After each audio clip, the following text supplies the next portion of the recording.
Hello and welcome to our lesson on management of specific neurologic emergencies, part 2. In this lesson, we'll be talking about the key components of management and the assessment necessary to provide proper emergency care for patients suffering from some sort of neurological emergency.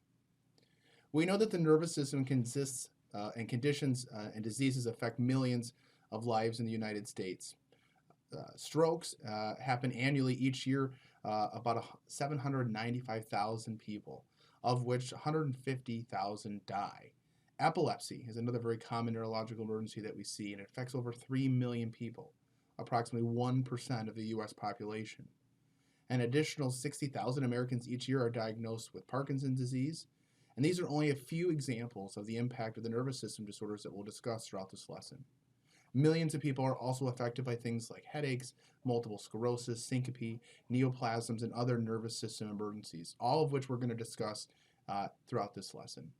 Now, many of these conditions and diseases and injuries that are caused by nervous system disorders. Such disorders may be caused by internal or external factors, and modern advances in clinical studies continue to yield new medications and new treatments for these many conditions that impact the nervous system. As a paramedic, you really should have a strong knowledge and maintain a strong knowledge of the nervous system and remain familiar with the current trends and advancements in treating neurological patients.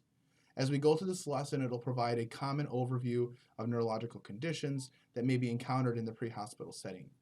We'll discuss the relevance of some anatomy and physiology of the nervous system, the assessment techniques, and the recommended pre-hospital management. Let's go ahead and get our lesson underway. As I stated before, our topics will include the management of specific neurological systems emergencies. So let's start talking about some of the core components when we have to manage the specifics of the nervous system in these emergencies.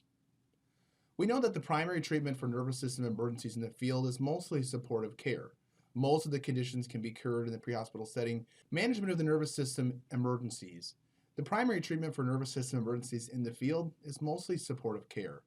Most conditions cannot be cured with pre-hospital care or settings, but the symptoms may be reduced or controlled. It's important that we make a strong effort to make the patient as comfortable as possible and reduce any of the existing symptoms that we may see. There's some general principles that we should follow. These include maintaining an open airway by properly positioning the patient if you suspect they're suffering from a neurological emergency in order to protect the airway. We also know that ensuring adequate breathing of rate and tidal volume, minute volume are all critical when it comes to oxygenation of the tissue. We know that the brain is dependent on two primary components, oxygen and glucose, and a lot of times those can impact the way your patient presents with a neurological emergency. We know that with circulatory support, it's important to establish IV access, at least a saline lock, and it's important to have a route for medications to be administered. There's a number of pharmacological interventions that can be completed to help support your patients. Most of these medications are available to just alleviate some signs and symptoms for those patients who are having specific neurological emergencies. Things like aspirin, dextrose, thiamine, naloxone, diazepam, those are all very common. We also know that it's important to have adequate psychological support. Psychological support for patients suffering from a nervous system emergency, whether it's an acute issue or a chronic condition, are likely to suffer from anxiety. We know that neurological deficits can be very frightening for your patient to experience. So making sure you have adequate psychological and emotional support remains critical to help alleviate any of that anxiety or apprehension your patient may be suffering. We also know that transport consideration is important. We must assess, provide emergency care, and package the patient as quickly and safely as possible. Remember, slow is smooth and smooth is fast. We know that rapid transport of a patient with a neurological deficit or altered mental status to an appropriate emergency department that's equipped with specific CT or MRI capability scanners and facilities are going to be critical in managing patients with specific conditions, including things like fibrinolytic therapy for those suffering from acute strokes. Most of the things with modern medicine have seen a significant development of new advances in pharmacology and surgical interventions that are only available in the hospital setting. So we must make sure that those folks get to the right location the first time. One of the key things that we'll use when we're assessing an altered mental status patient is a mnemonic for underlying conditions or differential diagnoses that could be the cause of some of these altered mental status components affecting a neurological patient. We use the acronym or mnemonic AEIOU TIPS. This mnemonic will help you remember primary causes for altered mental status. These include things like for acidosis and alcohol, epilepsy, infection, overdose, uremia or kidney failure, trauma, tumors or toxins, insulin for both hypoglycemic and diabetic ketoacidosis patients, psychosis or poisons, and then strokes or seizures. All of these are going to be extremely important for us to assess as we begin to develop our differential diagnosis for a patient suffering from unaltered mental status. We must make an effort through history gathering and patient assessment to determine what is the underlying cause, the root cause of the altered mental status or the alteration in consciousness. Oftentimes in the pre-hospital setting, we're not able to determine the exact cause, but we can dig deeply to see what potentially may be going on to either confirm or to rule out a potential cause of a neurological problem. Your assessment will begin with primary components of the assessment of the mental status, including the use of the AVPU method, as we've talked about before. Also, tools with your alert and oriented questions to determine level of consciousness. We know that if a patient is unresponsive, it's critical for us to be active and aggressive with our airway management. And we also have to make sure that when they're unconscious, the performing of a physical exam may really reveal specific hidden injuries or signs and symptoms that we otherwise may not be able to physically see with our eyes without completing that physical exam. Now, the management, again, as we said, is mostly supportive. We know that our initial priority is to ensure an open airway and that cervical spinal immobilization in the case of a specific head, neck, or spine injury, that we take those immediately. We also know that airway is important to control, administering supplemental oxygen if the patient is hypoxic, making sure that we're watching for adequate breathing rate and volume, minute volume to determine if we need to use any type of ventilatory support, watching to see if the patient is hypoxic, and making sure that we're utilizing the appropriate airway adjuncts to support and secure that airway. Again, continuing to assess our vital signs for patient heart rate, blood pressure, and cardiac rhythms. After that initial assessment, we're beginning to kind of figure out what the root cause of the altered mental status is. We're going to follow some basic ALS steps. Establishing an IV with at least a saline lock for being able to have a route for medication administration. Checking a glucose level. This is extremely important. Anyone with an altered mental status should buy a glucose check. It's very easy to rule out or confirm a diabetic-related emergency. We know that if the blood glucose level is low, we want to administer dextrose. Either dextrose 50%, D50, 25 grams, and 50 milliliters of fluid, or if we're going to be doing D10, 250 milliliters of 10% dextrose solution, also 25 grams of sugar for adults. We know that getting them that glucose level is going to help them regain that consciousness if it is a diabetic-related emergency. Again, remember, oxygen and glucose the brain must have. We also know that we can have issues with elevated glucose levels, in this case with an altered mental status. So we've got to be able to watch for that as well. We may need to consider the use of narcotic overdoses or antidotes for that. Narcan or naloxone are a common one that you would use as a narcotic antagonist, and they're effective in order to help specifically in an altered mental status caused by an overdose of narcotics. We'll get more in that later when we talk about our toxicology lecture. Thiamine is another one that we may have to consider. Even though we don't carry thiamine locally in our drug bags, thiamine is an important aspect.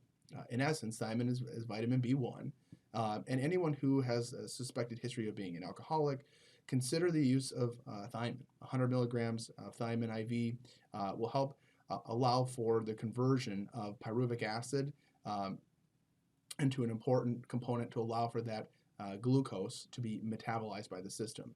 Oftentimes for those who are alcoholics or chronically emaciated or don't eat properly, oftentimes they cannot break down the glucose. Even when their sugar's low, we give them that sugar, they may not be able to actually utilize it without that thiamine or vitamin B1.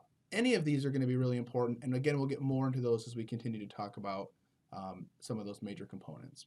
The last one that I want to talk about is going to be chronic alcoholism.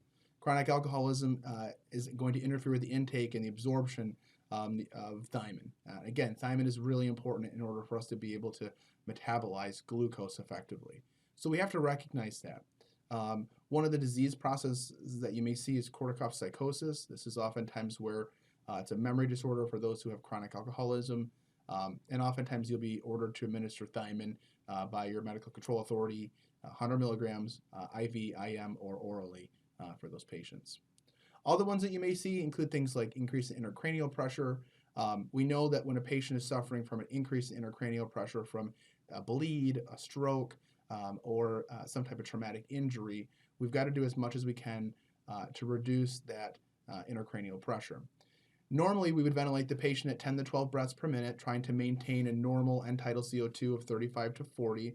Remember, that's on the lower end of normal, where 35 to 45 is our normal range. We know that if a person is going to be near showing signs or near herniation, things like decorticate or decerapate posturing, we're going to want to consider hyperventilation. Again, this hyperventilation is going to be at approximately 10 to 12, up to 20 breaths per minute, titrated based on our end tidal to bring that down. One of the core components of that when we are hyperventilating in a case where a patient is showing signs of herniation is to reduce the end tidal CO2 to 30 to 35. So just below what is considered normal to help alleviate any type of cerebral vessel dilation or cerebral vessel constriction if we're excessively hyperventilating.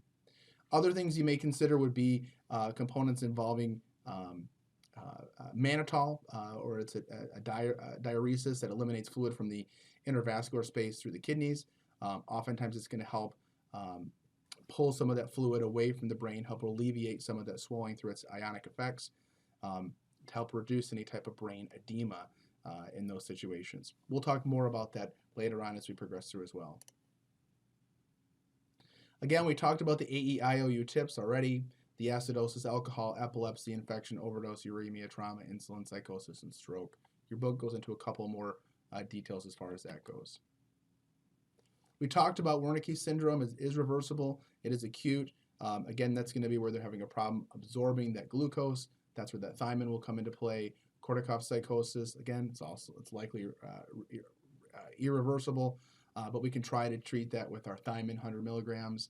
And then we talked about our hyperventilation at that 12 to 20 breaths per minute, titrated with our end tidal CO2.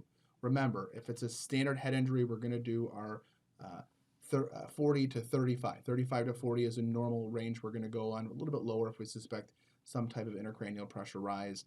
If we're seeing signs of herniation, we're going to be more aggressive and ventilate our patients by hyperventilating at the 20 breaths per minute to get our end tidal down to 30 to 35.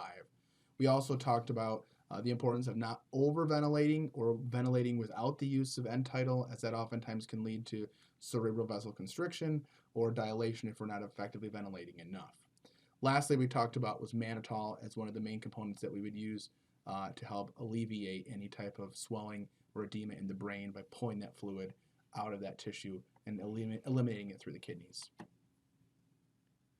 Now, if we think about stroke and intracranial hemorrhage, stroke is a general term that we use to describe injury or death to the brain. Usually it's going to be due to interruptions in cerebral blood flow. Remember, we have to have perfusion in order for all of that blood flow to get to where it needs to. That blood is what carries that oxygen and that glucose that the brain needs to be able to function. We know that most of the time when we think about intracranial issues, we're dealing with most commonly an interruption in blood flow. Oftentimes you may hear the general public refer to this as a brain attack. Most of the time now, folks understand what a stroke is, but sometimes they confuse that with a heart attack. That's just an issue that we deal with the lay public. In either case, oxygen deprivation causes most of the damage to the affected tissue of the brain, and that's our biggest concern, is that hypoxia that will exist. Now, most of the time, for many years, the treatments for stroke were pretty limited. Before you had 1995, pre-hospital strokes patients were considered primarily supportive. You just kind of watched them, made sure that they were okay. Since then, we've got a number of different modern medicines and therapies that allow for us to recognize and treat with early interventions for these patients suffering from some type of stroke or intracranial hemorrhage. One of the components that were involved in that was the National Institute of Neurological Disorders and Stroke, NINDS, and they now suggest transport to an emergency facility that has the capabilities to respond to a stroke patient quickly, typically one that have computer CT scan capability and other neurological services, including things like fibrinolytic therapies.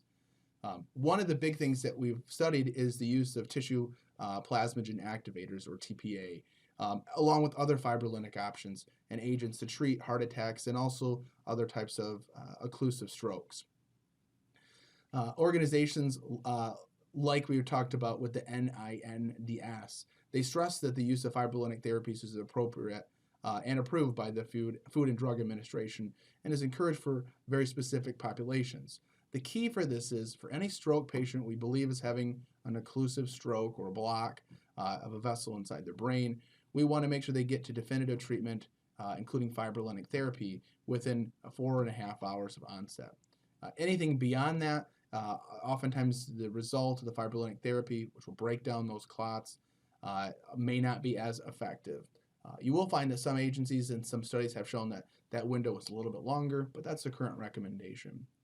We also know that strokes are the third most leading cause of death, especially in middle age and older patients. It's a very common cause of frequent disability. So we're going to be dealing with a lot of patients that are going to suffer from this. So we must recognize the early onset and make sure that we have proper prompt transport as soon as possible. Now, the different types of strokes that we can see here are including occlusive strokes and hemorrhagic strokes. An occlusive stroke are going to be an area where we're dealing with either an embolytic or thrombolytic stroke. An embolus that we can see like here, or a thrombus that would again begin to develop, where it's going to block that blood flow to the artery. This is important for us to recognize that these oftentimes can be treated with fibrinolytic therapy or TPA, as long as the facility has those capabilities. We also are going to be dealing with hemorrhagic strokes. These are going to be strokes that you're going to see where patients are going to go ahead and be having a burst of a blood vessel or some type of traumatic injury that's led to a rupture of a blood vessel inside the brain. These include things like an epidural, subdural, aneurysms, any of those major components where we're losing blood in and around the tissue inside the cranial vault. We know the brain needs lots of blood supply, but it needs it to be inside the vessels. A blood outside on the brain tissue is very irritable and can cause a number of related issues. Most of the time when you think about strokes, your causes of strokes are either going to be infarction or hemorrhage. Your infarction are going to be either caused by things like cerebrovascular atherosclerosis or arterial sclerosis, or we're dealing with some type of penetrating artery-like disease. In that case, when we're dealing with occlusive strokes, they're about 85% of the cases that we see are occlusive-related or infarct-related strokes. About 15% are related to hemorrhagic strokes. So we can kind of have an idea that it's more common in the pre-hospital setting to see an occlusive stroke, one that can be treated by fibrinolytic therapies, as long as it falls within that appropriate window, compared to those patients who are going to be suffering from a hemorrhagic stroke, which is less likely. In the field, it's important to point out that there is not a definitive way to be able to determine one specific type of stroke versus another. We talked about some of these symptoms previously.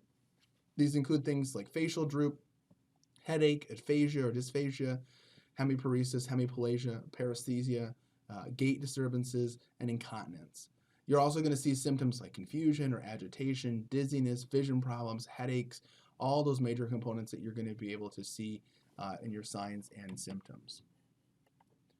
Now, when we're looking at these different types of strokes that we're going to be dealing with, some of the big things that we have to start to recognize is the way in which we will assess these patients. The signs and symptoms of a stroke will depend on the type of stroke and the area in which the brain is damaged. Most of the time you're going to see this affect common components of motor, speech, and sensory components, as we know that that's the primary function of the brain. Now, the onset of symptoms oftentimes are going to be acute, and the patient may be completely unresponsive or unconscious. There may be some stridorous breathing or laborious-like breathing. You may see snoring, paralysis to the soft palate would cause that. Problems with respiratory rate, as we may be having problems with intercostal muscles and other components impacting our patients. All of those become pretty important. We also know that the pupils have a major role. They may be unequal. You may have one pupil larger than the other. All of those are going to be important as part of your assessment. We know that paralysis is usually going to be located on one side of the face, one arm, and one leg, and the eyes often will be turned away from the side of the body paralysis. So if I'm paralyzed on my left side, I would have a gaze to the right. All those are important as far as recognizing. Now, it's critical for us to be able to assess these in the pre-hospital setting, so we have to have some specific stroke screens that are going to allow for us to do that. One of the more common ones that you would see is a Los Angeles pre-hospital stroke scale. I really like this one because it's a little bit more comprehensive than your Cincinnati stroke scale, which is probably the most common. Things that we look at within the Los Angeles stroke scale include age, typically greater than 45. We want to know if they have a history of epilepsy or seizures. How long have their symptoms been going on? Has it been less than 24 hours? Is the patient wheelchair bound or bedridden? That's a potential risk for DVTs or deep vein thrombosis that could become an occlusive stroke. What's their glucose level? Is their glucose somewhere between 60 to 400? Is it low or is it high? We also know that we're going to do a physical exam to determine if we have good smile, good ability to look up, to smile, to show their teeth. We want to compare grip strength in our hands and our upper extremities, and then assess for pronator drift or arm drift when we're seeing if there's any weakness located on one side or the other. All those are going to be important for us to be able to assess. The one difference in the Los Angeles scale compared to the Cincinnati stroke scale, which we'll see next, is that it defines the measurement of blood glucose. That is so important when you're dealing with neurological emergencies. That's the big one. Make sure we check that glucose. The Cincinnati stroke scale, again, this is the common one you'll see that the American Heart will recognize as it looks at fast, facial droop, arm drip, abnormal speech, and then time, the key thing for that early onset. Now, oftentimes we can see where a patient may suffer from a mini stroke or a precursor stroke to a larger cerebral event. These are referred to as TIAs or transient ischemic attacks. These are not fatal. Generally, these folks are going to have symptoms that are going to resolve within 24 hours or less.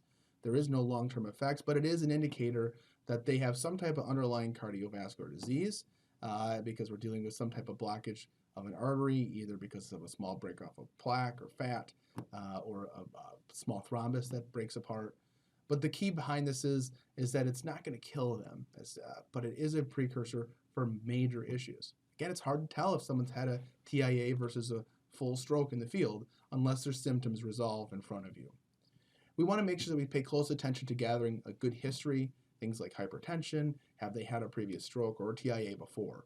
And then remember, symptoms will have a progression that they will continue to follow if the symptoms are getting better, and it's potential they could even have another mini stroke later on. It's critical that these folks get evaluated. Your management for these guys include make sure the scene is safe, that you take your proper precautions. Maintaining airway and supporting breathing is very important. Getting a good detailed history, including the mental status assessment, and checking for our causes of altered mental status, including the use of our AEIOU TIPS mnemonic. We've got to be careful to properly position our patient, making sure that they can adequately breathe and control their airway and secretions.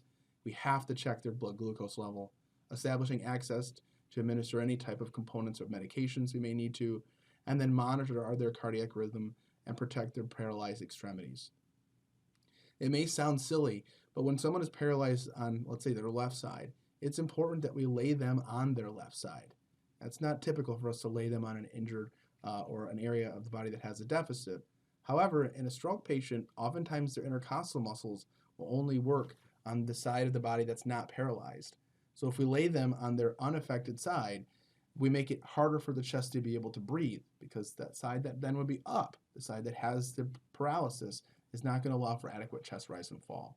So make sure we position our stroke patients on their deficit side. There's again the suspected stroke scale. You can see this is quite old from the 2010 handbook, but in relevance to the 2020 standards, they are all very similar, and I would encourage you to check out your ECC flip guide. For seizures, we know that there's a number of different types of seizures that we can be able to see.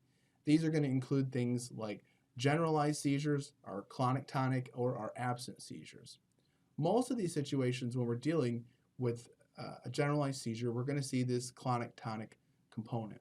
The tonic-clonic component includes two phases, the tonic phase and the clonic phase. The tonic phase is the tensing of the body or the arching of the body that we oftentimes will see, followed by the clonic phase or the convulsion phase.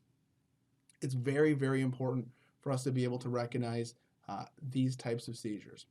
Absent seizures are another very common type of seizure that you could see. These absent seizures are going to be seizures where you're going to see where the individual is actually going to kind of stare off um, into kind of space for 10 to 30 seconds, where they really have a loss of consciousness or awareness. Oftentimes their eyes may twitch or have a muscle twitch, and then they'll come right back. A lot of times these absent, or referred to as petit mal seizures, are seizures that can be confused with attention deficit disorder or even daydreaming for that matter. Most of your generalized seizures, regardless if it's a tonic or an absent seizure, you will have an aura. An aura is going to be what precedes the generalized seizure.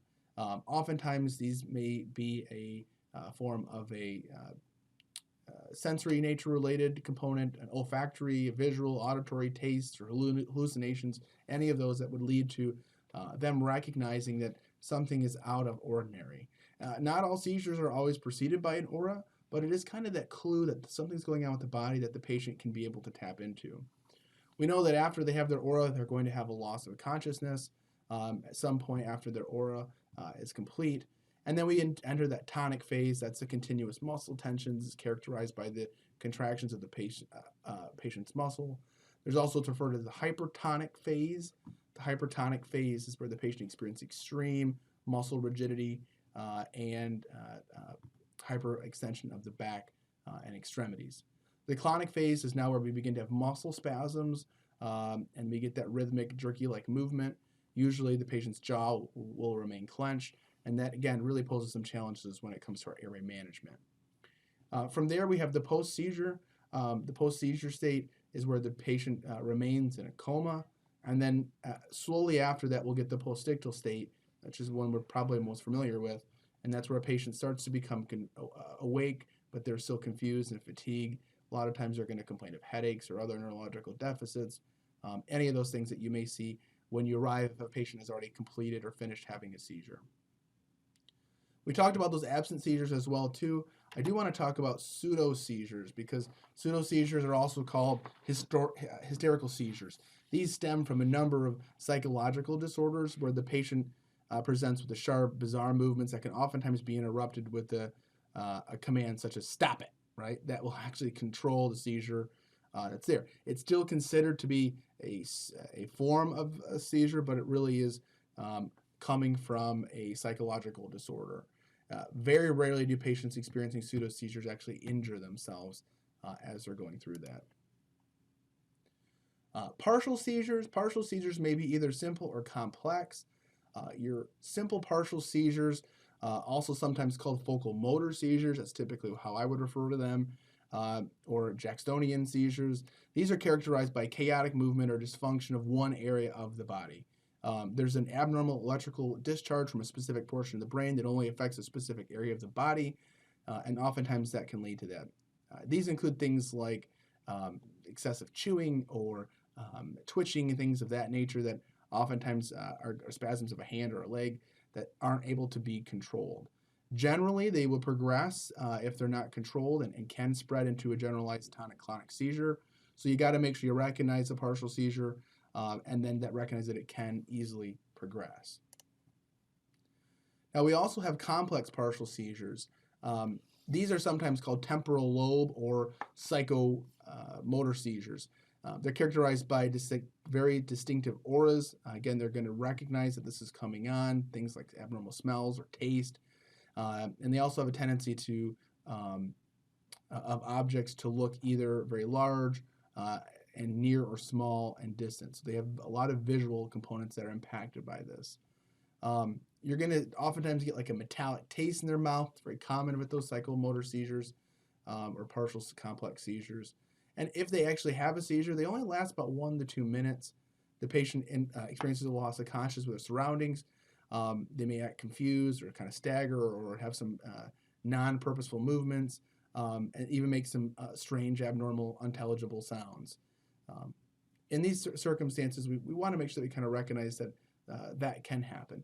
These are very similar to a focal motor seizure, but again, they're going to be characterized by an aura, but they're very short, and they just kind of stop what they're doing and then pick right back up when their seizure is over.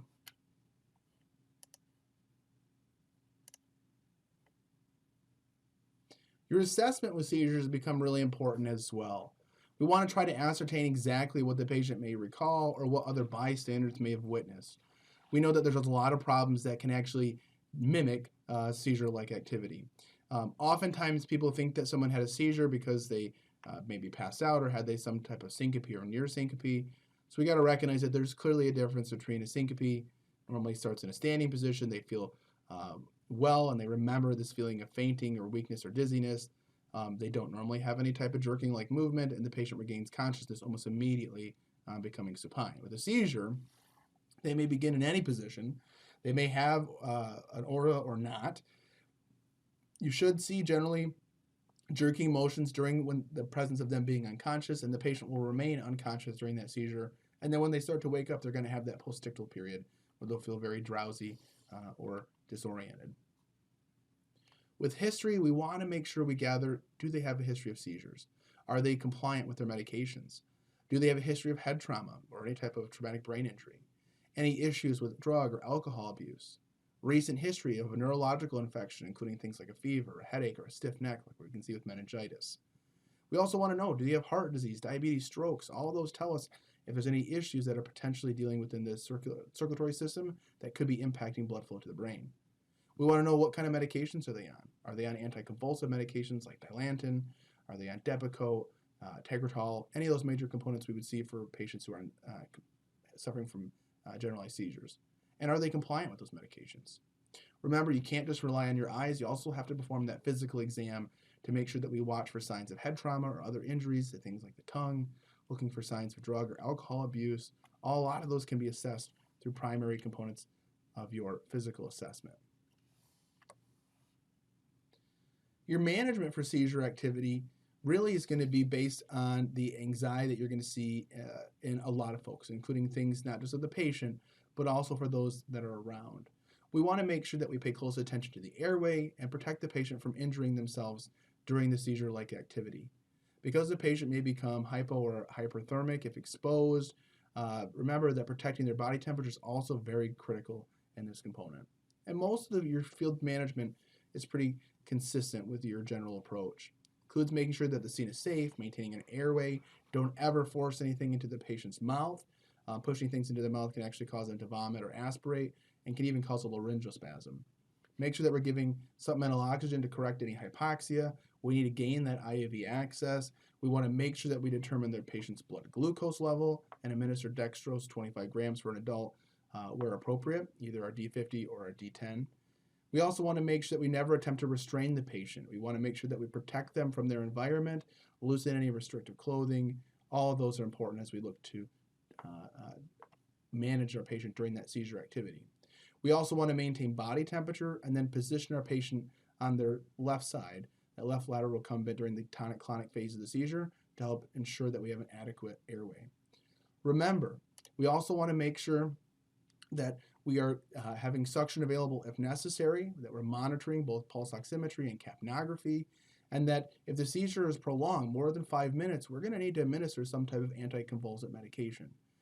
Your Valium, your Versed, your Ativan, any of those major benzodiazepines are very effective tools for stopping a full generalized clonic-tonic type seizure. We want to make sure that when we are transporting, we provide a nice, calm, and quiet environment or atmosphere. And then remember, transport the patient in the supine or lateral recumbent position in order to ensure that we have an adequate airway. Now, another type of seizure that is a true emergency is status epilepticus. Status epilepticus is a series of 2 or more generalized motor seizures without any intervening return of consciousness. The most common cause of this in adults is failure to take the prescribed anticonvulsive medications.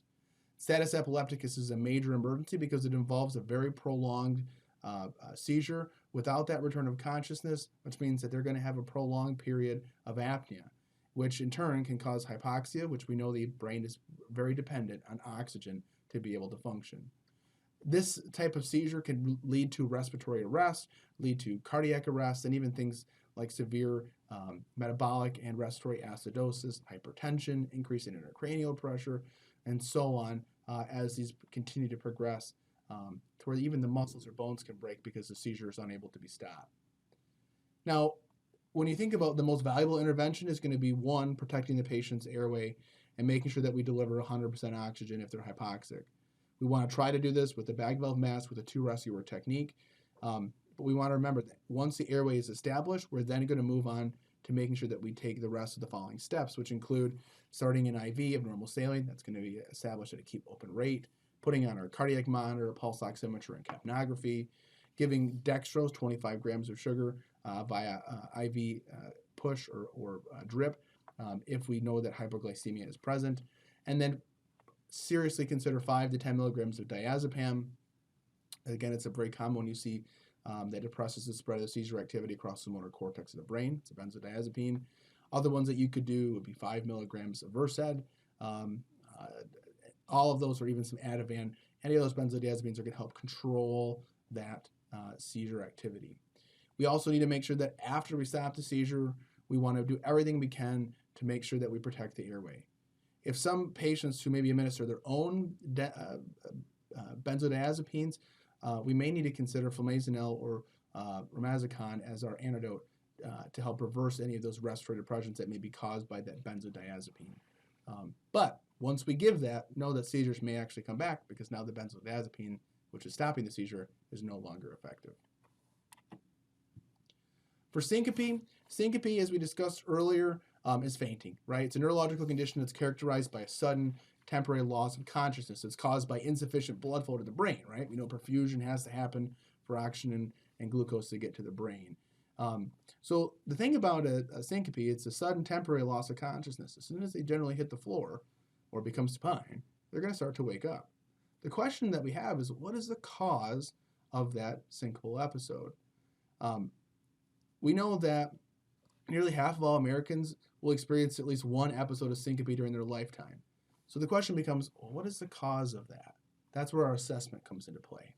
We must focus on what is the cause of the patient's loss of consciousness or what caused them to faint. We have general categories that we look at, and those are the primary 4 categories you see here on the screen. Cardiovascular conditions such as an arrhythmia or mechanical problem, heart rate's too fast or too slow, abnormal valve function, any of those things can trigger hypoxia and lack of blood flow to the brain, which would lead to fainting. Hypovolemia, where we lost blood volume, right, is another common one that you can easily see. This can be caused, especially when a patient moves from a seated position or a standing position, where we'd have orthostatic or positional syncope, right? They stand up too quick, they get dizzy, and down they go. We have non-cardiovascular problems, such as metabolic or neurological psychiatric conditions, hypoglycemia, TIAs, or anxiety attacks all can lead to syncope as well. And then the last one that we see is idiopathic or unknown causes. Oftentimes this is where, regardless of our ability to assess and to perform diagnostic tests, we can't actually figure out what the underlying cause was, and it'd have to be investigated further. Syncope happens in everybody. It's not anything that's specific to just one individual. We can see it all across the board. And your symptoms are going to include things like feeling faint, dizzy, lightheaded, a loss of consciousness with or without warning. But keep in mind, the definition of syncope includes a rapid recovery, typically less than a minute, that they are back and conscious. If not, well, then it's probably not a syncope. It's probably something more serious, potentially a seizure or stroke. Our management for folks who are suffering from syncope are relatively simple, right? The field management generally include these components. One is ensuring the scene is safe, as we know, making sure we have adequate and maintain an airway and oxygenation, providing supplemental oxygen to correct hypoxia and avoiding hyperoxia, too much oxygen, so titrate based on your pulse ox. We want to check the circulatory status, heart rate, blood pressure, EKG, make sure that we're continuously assessing our mental status with our AVPU or ANO questions. We want to establish IV access, determine that blood glucose level, monitor our EKG, pulse ox, and capnography, and then make sure to provide reassurance to the patient. That's very important. And then again, they need to be transported to an emergency department for evaluation. A syncope is different than a stroke or a seizure. They may not need to go to a specific neurological capable center unless otherwise their history may point you in that direction. Oh, this always gives me a headache. Headaches. Headaches are pretty interesting things. They really can have an impact on a person's life. If anyone has ever had migraines, you're going to know that oftentimes it really can have a problem of impacting a person's life. Nearly 45 million Americans suffer from chronic headaches. Of those, about 17 million suffer from migraine headaches. An estimated $4 billion are spent annually on over-the-counter pain relievers for headaches. Your Tylenol, your Advil, your Motrin, all those common ones.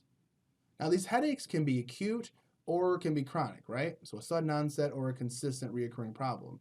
They can also be generalized, kind of all over this area, or they can oftentimes be in a specific area and can range from mild to severe. In a lot of cases, the cause of the problem or the cause of the headache is unknown. I would say the one area we do know that can cause a headache is paramedic school.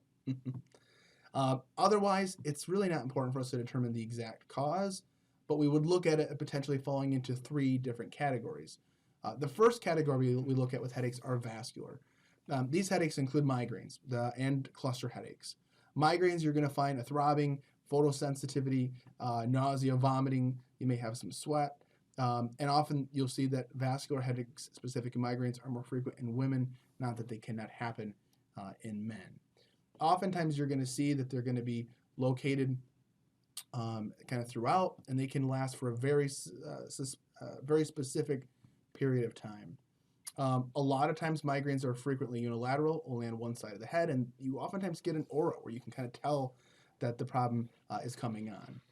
With cluster headaches are more one-sided, oftentimes associated with nasal congestion, drooping eyelids, irritated or watery eyes, and migraines are more common in women than in men, as we had said before, but with a cluster headache, these will not last for as long. They'll only last typically for 1 to 4 hours. The next type of headache you look at is a tension headache. These are a significant percentage of headaches that we see are tension headaches. Most personnel in the emergency medical field have, at one time or another, suffered from a tension headache themselves. These can occur on a daily basis, and oftentimes they awake in the morning with a mild headache that gets kind of worse throughout the course of the day. Oftentimes it's a dull or a very achy-like pain that feels like forceful pressure being applied around the head or the neck.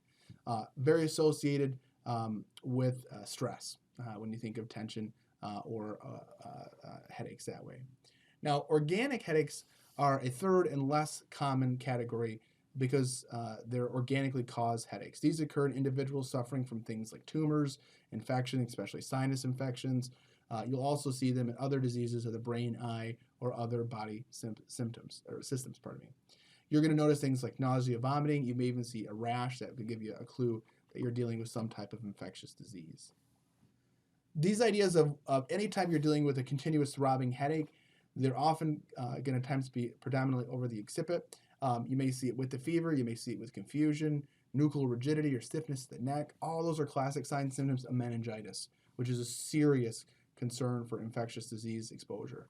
We've got to recognize that all of those are concerns, and that maybe the rash and the things that we're seeing or dealing with can also be a sign of a larger a systemic infection like sepsis. We'll talk more about that later when we get into our infectious disease lectures. With headaches, your assessment is really going to be paying close attention to their complaints, right? Nausea, vomiting, blurred vision, dizziness, weakness, watery eyes, all of those are going to be a major component of it. We want to make sure that we get a complete and thorough history of the patient's headache because it's crucial to the understanding what treatment we need to perform.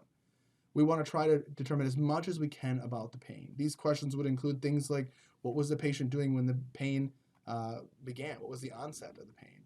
Does anything provoke, worsen the pain, such as light, sound, or movement?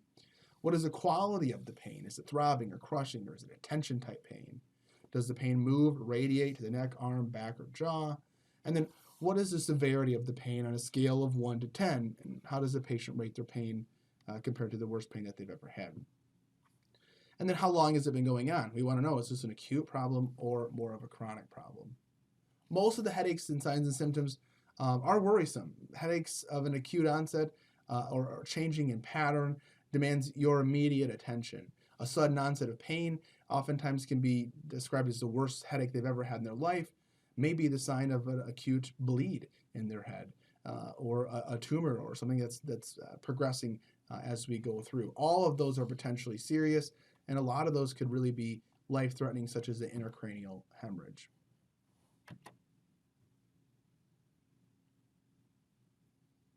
Management-wise, we're really going to focus on supportive care.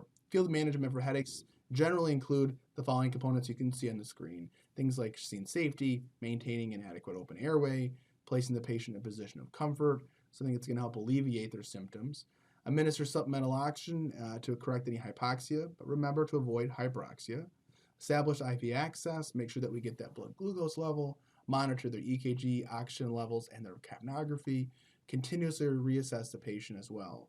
We also may want to consider things like antiemetics, things that are going to help control or pain control medications, things for help their migraine. We know that nausea, vomiting are very commonly associated with headaches or migraines, so some Zofran will oftentimes be very helpful and effective.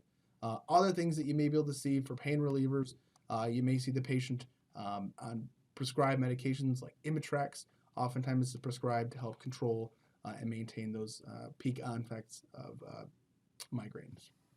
We also want to make sure we have a nice calm environment, calm the lights, calm the sounds, calm everything we can, because we know these patients are going to have sound sensitivity, photophobia, light sensitivity, and then we want to make sure the patient gets to the appropriate facility as quickly as possible. There are some cranial nerve disorders that we'll talk about a little bit as well later on. These include things like Bell's palsy, trigeminal neuralgia, and then other sensory components, but we'll spend more time on that a little bit later. I want to switch gears, though, to talk about weak and dizzy, because this is probably one of the most common calls that we can get. It's a very frequent problem that we encounter. They're weak and dizzy, or they're weak all over. Generalized weakness and dizziness, although it's very vague, really can be symptoms of many diseases, and so we really have to be careful to dig deep into those to figure out what especially might be the problem, specifically those that are elderly. Most of our assessment in these individuals are going to focus on a detailed history of the illness. Has the patient ever had these symptoms before? Have they had any vomiting and or diarrhea recently? Any medication changes? Have they started any new medications in the last 72 hours? All of those become pretty common areas that we're going to look at. Your management for these patients, again, are pretty simple, I should say. Mostly supportive care, but they include things like scene safety, establishing and maintaining an airway, placing the patient in a position of comfort, again, normally with the head elevated. We want to avoid any specific exaggerated movements of the head, as it can easily exacerbate any symptoms they're having. Make sure that we give oxygen to correct hypoxia, but avoid hyperoxia, as we said before. We're going to gain IV access. We also may want to consider a fluid bolus if the patient appears dehydrated. Have them stick their tongue out, see what it looks like. If it's dry, give them a fluid bolus. We also want to make sure that we check their patient's blood glucose level, monitor their EKG, pulse ox, and capnography, and then consider those antiemetics if they're nauseated, such as your Zofran. And then also make sure that we're recognizing that if we can give anything to help treat that dizziness, that can also be helpful. We may want to consider some analgesic therapy with an opioid or other pain-controlling medication. We also want to make sure that we make that environment calm and quiet, reassure the patient, and then transport them to the emergency facility. Neoplasms. It's not a tumor. In this case, it is a tumor.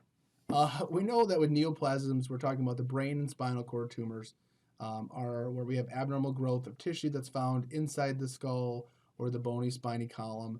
The term neoplasm is used to describe the new growth of a tumor as it continues to develop. Neoplasms affect the central nervous system, so the brain and the spinal cord. And they really do occur pretty frequently. About 40,000 Americans per year will develop a new onset of a neoplasm. Most of the neurologic neoplasms can be divided into two primary categories: benign or non-cancerous tumors, which are typically composed of cells similar to normal cells. They grow relatively slow, and then they're confined into one location, so they're generally manageable. We also then have malignant tumors or cancerous tumors. These often grow very differently from that of normal cells. They typically grow faster, and they easily spread throughout the body. Now, if we're dealing with benign tumors, benign neoplasms in the most part of the body are not particularly harmful. These tumors are going to affect the brain or spinal cord, but in that case, they're going to pose a little bit more of a greater threat. But because the nervous system is contained within a rigid confines of the skull and spinal column, abnormal growth can cause pressure to be placed on tissue and then begin to impair function. So even though it's not cancerous, that growth of that neoplasm can actually impede the functions of the central nervous system. That's what makes them potentially pretty risky. Now, malignant tumors, they have in most parts of the body have a tendency to spread or metastasize. Most brain tumors are going to metastasize from cancer that really started somewhere else in the body, like breast cancer or uterine cancer, lung cancer, any other type of cancer, and it's going to metastasize to the central nervous system in the brain. Again, as that tumor begins to grow and develop, it's going to cause a number of impeding components or pressure on the central nervous system, leading to different deficits. Regardless of the specific type of tumor, because we won't be able to tell that in the field other than through our history gathering, we want to make sure we pay attention to the signs and symptoms. The clinical manifestation that the patient will exhibit is going to depend on the size and type and location of the tumor. It's your job as a paramedic not to necessarily diagnose such new tumors, but really for you to be able to be aware that there's a potential that there could be some type of growth or impedance on the central nervous system, especially if they've had a history of previous cancers or if they have a new acute onset of a problem. Most of the time you're going to see with neoplasm some specific signs and symptoms. Headaches, oftentimes they're very severe and they're reoccurring and frequent. We know that new onset of seizures, especially in adults where they don't have a history of a seizure disorder, that's very common of a neoplasm. We know nausea, vomiting, behavioral or cognitive changes, weakness or paralysis specifically on one side of the body or face, and then changes in sensations, the way that they can feel their hands or their limbs or their face. We also know that we're making sure that we watch for lack of coordination, difficulty walking, an unsteady gait, dizziness or double vision. All of those are really important. Just be conscious of the classic signs and symptoms of a brain or spinal tumor.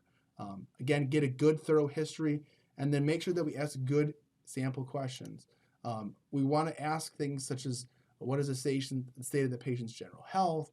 Has the patient had any seizure activity or headaches or even things like even nosebleeds could be an indicator of a potential neoplasm. And then ask about the types and treatments that they may have had already if they recognize that they have already had cancer.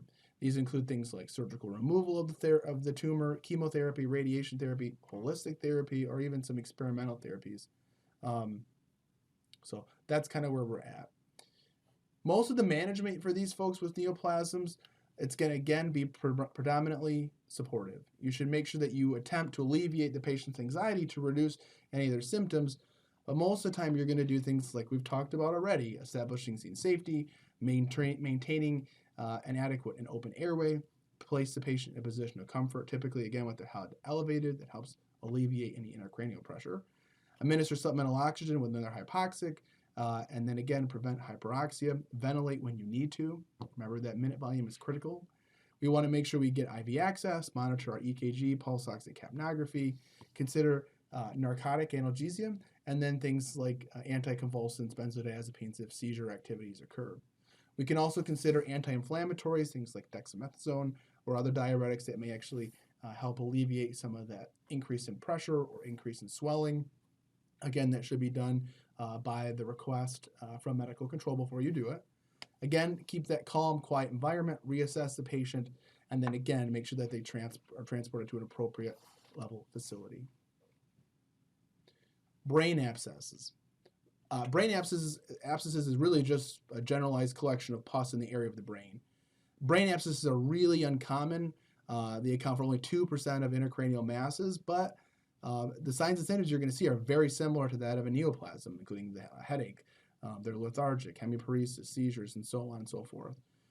Frequently, there's also going to be a fever associated with these folks because we are dealing with a localized infection.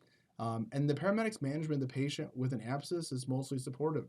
We can't tell if it's a neoplasm or meningitis or if we're dealing with some type of brain abscess. There are a number of degenerative neurological disorders in areas such as dementia that we typically would talk about. These collection of diseases that selectively affect one or more of the functional systems of the central nervous system are what we would call a degenerative neurological disorder. They generally produce symmetrical and progressive involvement of the central nervous system and affect similar areas of the brain. and they produce similar clinical signs and symptoms as we've talked about with any of the other common neurological disorders like Alzheimer's or MS or muscular dystrophy, dystonias, things of that nature. Out of these, the first one I want to talk about is going to be Alzheimer's disease. It's with Alzheimer's disease is perhaps the most important of all degenerative neurological disorders because of its frequency that we see, along with its devastating nature. It is the most common cause of dementia in the elderly, and Alzheimer's disease is a result from death and disappearance of nerve cells within the cerebral cortex. Now, the cause of this is based on marked atrophy of the brain, where the brain actually shrinks. Initially, you're going to find that these patients will have problems with short-term memory, and then they usually progress into problems where they're going to have more problems with thought and their intellect. Most of the time, the patient's going to develop a shuffling-like gait where they get really kind of stiff and have a weird shuffle to their body muscle. And as the disease progresses, the patient develops things like aphasia, the inability to speak, a lot of psychiatric disturbances or hallucinations. And in the final stages, they actually lose their ability to think, speak, and even move. It's very degenerative when it comes to that aspect of Alzheimer's. It's one of the more common areas of a neurological degenerative disease. Another one you see is Pick's disease. It's not on the slide here, but it is in your textbook. It's a permanent form of dementia, similar to Alzheimer's. The main thing that it only affects certain areas of the brain, so it's a little bit different. They call them Pick bodies or Pick cells because of the area in which they affect. They can happen as little as folks in their 20s, but typically it's between the ages of 40 and 60 where you're going to see patients with Pick's disease. Not always the most common one. Huntington's disease, also called Huntington's cornea, is another one that you can see, or chorea, pardon me. This is where you're going to see a genetic deficit in chromosome number 4. In essence, it's very similar to other examples of adult onset for Huntington's disease. And really, there's about a 50% chance that a child will receive this gene and develop the disease. Normally, it affects folks in their mid-30s and 40s, and it continues to progress. The signs and symptoms of Huntington's disease include behavioral changes, antisocial behaviors, irritability, and then hallucinations, sometimes unusual movements, and then even things like lost memory and judgment. There is no treatment for Huntington's disease currently. Muscular dystrophy is the next one I'd like to talk about, and this is really a group of genetic diseases that are characterized by progressive muscle weakness and degeneration of the skeletal and the voluntary muscle fibers. The heart and other involuntary muscles are affected in some types of muscular dystrophy, and there's several forms of muscular dystrophy as well, right? Out of all of them, some are going to begin in childhood, where others are not going to appear until middle age. The prognosis of muscular dystrophy varies. It really depends on the type and the progression of that specific disorder. But it's progressive muscle weakness.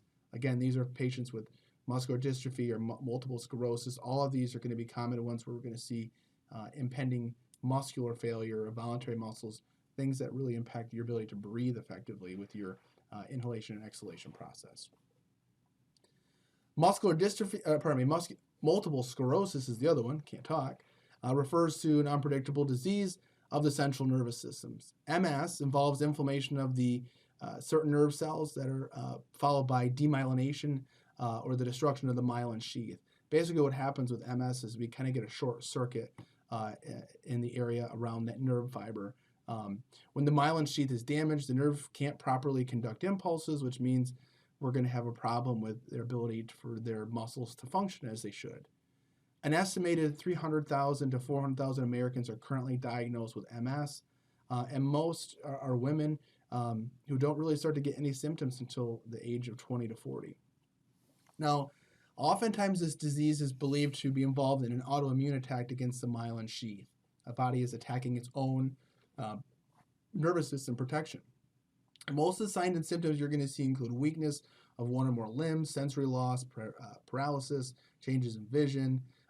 Symptoms can wax and wane over years, so they kind of get better or kind of get worse, and they can range from mild to severe, and they can even get to be the point where they're debilitating, and the patient can no longer care for themselves. Again, another big one here is making sure that you're paying close attention to their ability to breathe and effectively ventilate. Again, as this is a progressive disease, it can make it harder for them to be able to breathe. Dystonia is the last one we'll talk about, and this is going to be, again, a disease characterized by muscle contractions. typically causing twisting and repetitive movements. These are oftentimes involuntary and very painful. Most of the time, it affects a single muscle group, but it can infect the entire body. Each of these symptoms of dystonia include deterioration in things like handwriting, foot cramps, a tendency of one foot to drag while walking or running, kind of a foot drag. All those can be noticeable, especially if they have prolonged exertion, stress, or fatigue. And they can become more discernible and widespread over time. So they can definitely get worse over time. And then there's little to no progression in that specific disease. Parkinson's disease. Parkinson's disease is a condition based on a motor system disorder. James Parkinson, a British physician, was the first to publish a paper on what he called the shaky palsy. That was back in 1817, quite a long time ago. But it really was the primary major component that allowed for the disease that would later bear his name to be understood. Scientists have continued to research this diligently to try to find a cause and any type of subsequent care. In the 1960s, they identified researchers that naturally occurring chemicals crucial to muscle activity, things like dopamine, is lower in victims with Parkinson's, and this discovery led to the first successful treatment of Parkinson's disease. Today, more than 500,000 Americans suffer from Parkinson, with about 50,000 new cases being reported every year. It happens equally to men and women, and you typically are going to have the onset of symptoms anywhere by about 60, but can occur as young as about 40. We see things with tremors, rigidity, postural instability, bradykinesia. All those are going to be common aspects that you would see in a patient suffering from Parkinson's disease. Central pain syndrome is a condition that results from damage or injury to the brain, brainstem, or spinal cord. It's going to be characterized by intense, steady pain, like burning or aching or tingling pain, pins and needle sensations. The syndrome that can develop over weeks, months, or even years after there's any type of damage to the central nervous system. A lot of times we see this in patients who have had strokes or MS. Maybe they've had limb amputations that get that phantom limb pain, or if they've had an example of like a spinal cord injury. Pain medications don't normally work for these patients because it's a central pain system. The patients rely on sedation and other methods to help keep the central nervous system free from that stress that's leading to that pain. Bell's palsy is another common one that we'll continue to talk about a little bit later on, but I want to basically Bell's palsy is where the facial nerve is going to lead to an onset of facial droop. It's most common facial paralysis. It's often very common to be misdiagnosed as a stroke. I do want to talk about ALS, or amyotrophic lateral sclerosis, also known as Lou Gehrig's disease. It's another big one. It's another neurological disorder. It affects 20,000 Americans a year, with 500 new cases being reported each year. There's currently no cure for this. Patients are going to die. They're going to end up with pulmonary problems because of the fact that it is really does lead to a progression of inability for them to effectively ventilate. You're going to see major pulmonary problems because their inability for their muscles, their diaphragm, their intercostal muscles to fully work as they should. Most patients, again, will die within 3 to 5 years of being diagnosed with that. Other major ones we look at, I'm going to kind of go through these relatively quickly. I'm going to focus predominantly on poliomyelitis because that's a common one that we would see. The other ones that we may see we'll talk more about in some of our special considerations lectures. But polio is an infectious inflammatory viral disease of the central nervous system. We know that we developed a vaccine for polio back in the 1950s, and it caused a decline from 50,000 cases per year to less than a few hundred per year. However, we have started to see a rise in poliomyelitis again because of the anti-vaccination movement. It's important to know that these are safe, effective vaccines that are going to help prevent serious, debilitating disease. A lot of times you'll think of polio where folks had permanent paralysis and were dependent upon the iron lung. You can see some old pictures from the 1950s where children were all lined up in these mechanical big heavy drums with their head sticking out the top as their body was put under pressure to allow for them to be able to breathe effectively since they were no longer able to ventilate. Most of your assessment for these folks is really going to focus on a good history taking and watching for an exacerbation of chronic illness, recognizing is this a chronic issue or is this an acute new problem. Management is going to focus on special considerations of mobility, communications, respiratory compromise we talked about before, and managing their anxiety. We also want to do things like determining blood glucose, establishing an IV, monitoring that cardiac rhythm, pulse ox and capnography, and then making sure that patient gets transported to an appropriate facility. Back pain, boy, if you're in EMS and you don't have back pain, something's crazy.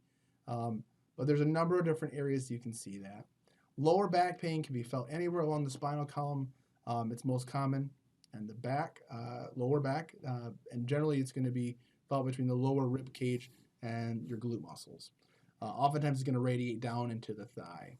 Now, both chronic and new onset of low back pain can happen to anyone. It's important to recognize that we do as much as we can to stabilize and support those patients with chronic back pains. And then we want to make sure that we recognize that if they're dealing with back pain, what's the potential causes of it? Is it a disc injury, a vertebrae injury, cyst or a tumor, or any other type of traumatic or non-traumatic causes that we could easily see in those major components? For your assessment, we really want to pay close attention to the history, the speed of the onset.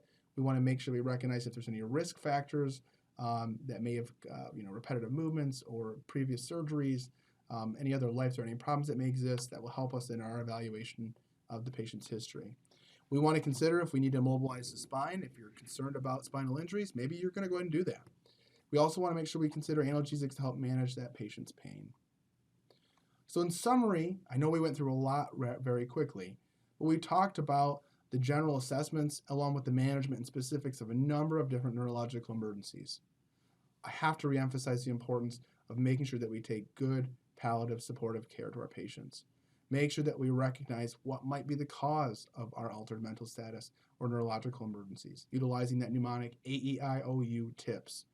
Also remembering to check a blood glucose level and perform an adequate pre-hospital stroke scale, either the Los Angeles stroke scale or the Cincinnati stroke scale.